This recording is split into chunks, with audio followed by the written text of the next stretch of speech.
Ladies and Good evening, everybody. Joe Tessitore and Teddy Atlas welcoming you to the Royal. I want to see some head movement. When you get a fight like this that everybody's been talking about, it's always so interesting to see these opening moments here in round number 1. A knifing left hand by Mike Tyson.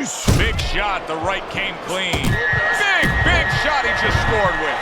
A good knifing punch. That back power hand just scored the knockdown. 1, 2. So he goes down, but able to get up to his feet. Teddy, what should he be thinking about now? Well, right now, just surviving, but if he survives, then he better figure out why he was put on the floor. Oh, a good right hand by Mike Tyson. Right to the belt line. Way to block there. Frost's cut is on the cheek, and you can see that it's bothering him a bit right now. That's something we'll keep our eye on. Good block by Mike Tyson. Targeting a left hand down low. Clean shot with the right. And coming upon the halfway mark of this 3-minute round.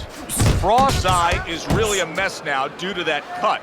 Now, if you're his opponent, it's got to be the primary target, I assume. You know, and that's the key word, assume. And a lot of people, a lot of fans do assume that you start aiming at that bullseye, so to speak.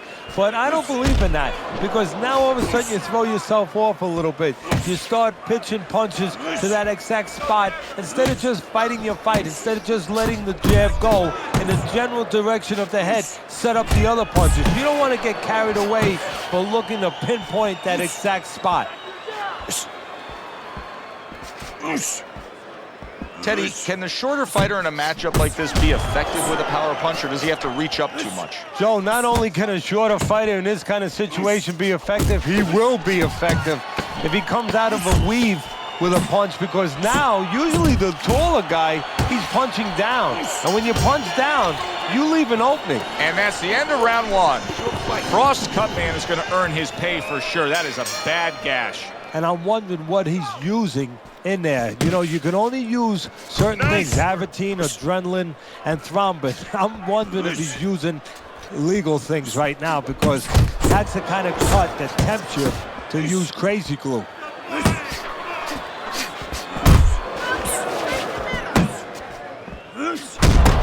Able to dismiss that body shot.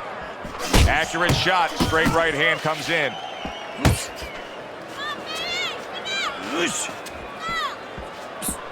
There's the headshot, but he parries it away. That is a strong uppercut there. Tyson's making for a tough target there. He gets away from that punch. He clearly came in with a strategy here tonight, Teddy, and so many times it's, hey, I'm going to bang that drum. Yeah, he is banging that drum. That drum happens to be the body, and he figures that he's going to try to move on him, so start doing it early on, and later on, he's going to have a guy in front of him. Isaac Frost's right hand did a nice job that time. That worked well for him. There's the combo to the body. A well-placed overhand right.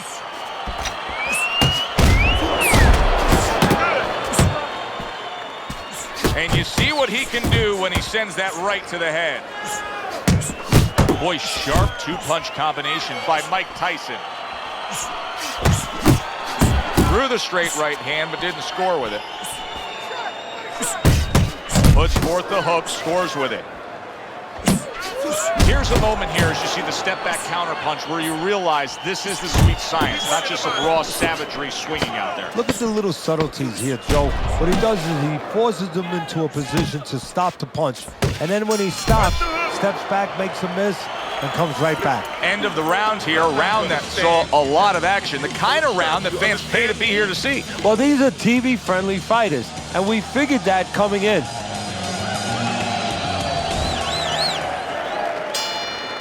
Round number 3 is underway.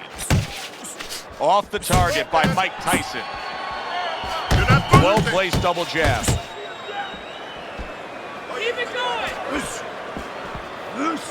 That is a classic Tyson uppercut.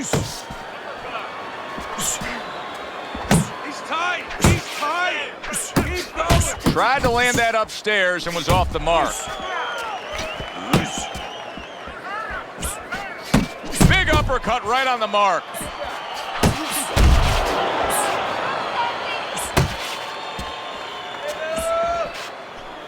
Teddy, the Mike Tyson reputation has steamrolled through the early part of his career, and specifically many point to his fight back in 1986 against Jesse Ferguson when he knocked him out in the 6th round. And then in the post-fight interview, he simply said, my goal was to break his nose and send it up into his brain. Yeah, he didn't simply say that. It sounded barbaric, animalistic, but he understood that he was sending a message, not to Ferguson, but to other potential opponents, that this is the kind of person I am. He wasn't that kind of person, but he wanted people to think he was. Effective counter-punching, blocks it away, overhand right.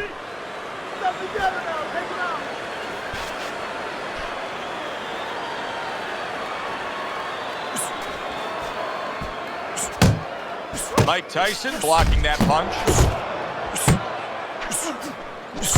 That worked out really well, throwing off the right hand after getting tagged like that.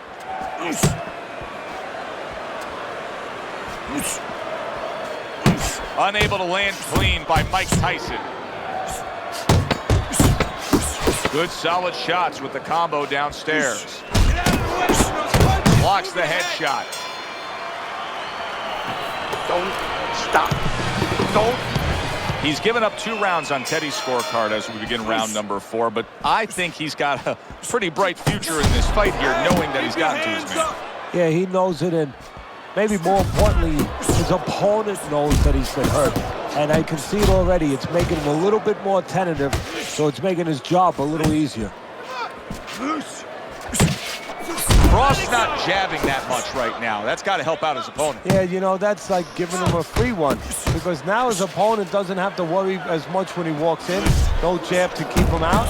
He's going to see the other punches coming so much easier when there's not a jab covering them. To the head he goes. With oh, and he got caught right there. Everything was going fine, and then he got caught. Well, that's the problem. It was going too fine. Solid. You know, when you bully the bully, you can do that right there.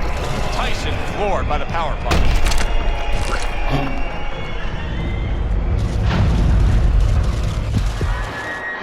One, 2, 3, 4, 5. Mike Tyson's corner needs to really get to their man after this round. They need to treat him after that knockdown. They also need to give him some sound advice. What's the advice you give him? Well, first of all, if they're going to get the chance to get to him, he better move his head. But the advice I would give him is, hey, you go out this next round and you kill some time. Tie him up a little bit right from the beginning. Don't worry about losing the early part of the fight or the early part of the round. Just get yourself back together. If there was a baseball umpire around, he'd call that a strikeout by Mike Tyson. Good step back counterpunch there. Big, big uppercut from Isaac Frost, who's a big, big man. Tyson's a slugger. There's no other way to describe him but that. But that style is a perfect fit for this fight. He's winning these middle rounds. Yeah, he loves this. This is a Pier 6 floor, and he's very comfortable in that kind of bout. Really a lot of consistency from him with the right hand. Can you believe that? What a change in momentum. He just got rocked. Moments ago, he was the one hurting his opponent. Reminds you of the song, I Can Do Anything You Can Do, only better. Tyson's doing something that I often question, and that's a fighter going out there as that round comes to an end. And once again, just being able to say, he didn't put forth enough effort. Why? Because it's a mental game, Joe, and it's about confidence. And right now, he does not have the confidence to go forth and do those things. Even though you and me are looking and we see the opportunities there, he doesn't see them. He doesn't feel them. Nice job doubling up the jab by Mike Tyson. Off to the side, a little swing and a miss going upstairs. Denies his opponent, comes with the overhand right.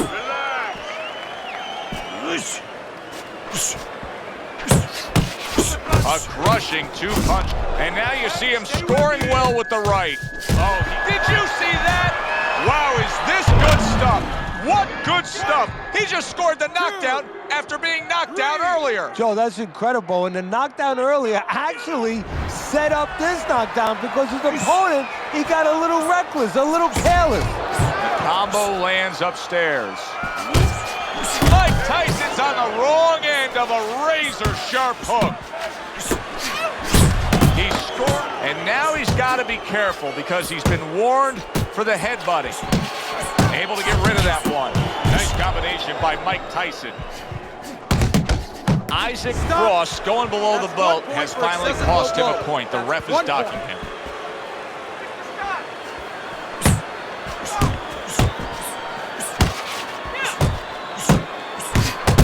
Well-targeted left hand by Mike Tyson.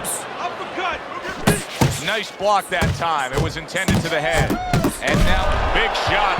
And for the second time tonight, he goes down.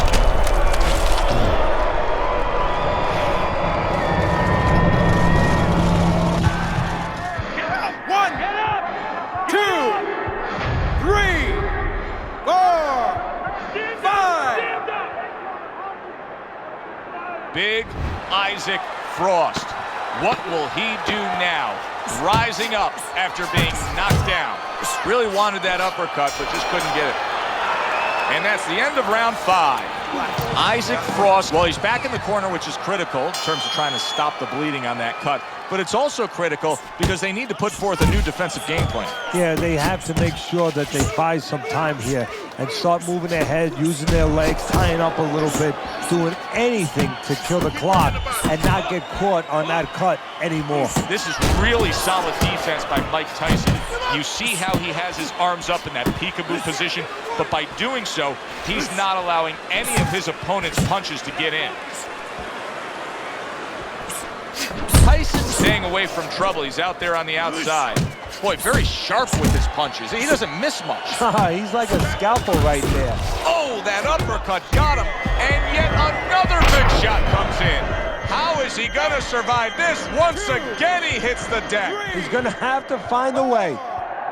5, 6, 7, 8, 9, 10. The ref is stopping this fight. Mike Tyson's hand to be raised in victory. He scores the knockout here tonight. Ladies and gentlemen, by knockout, the winner, Mike Tyson.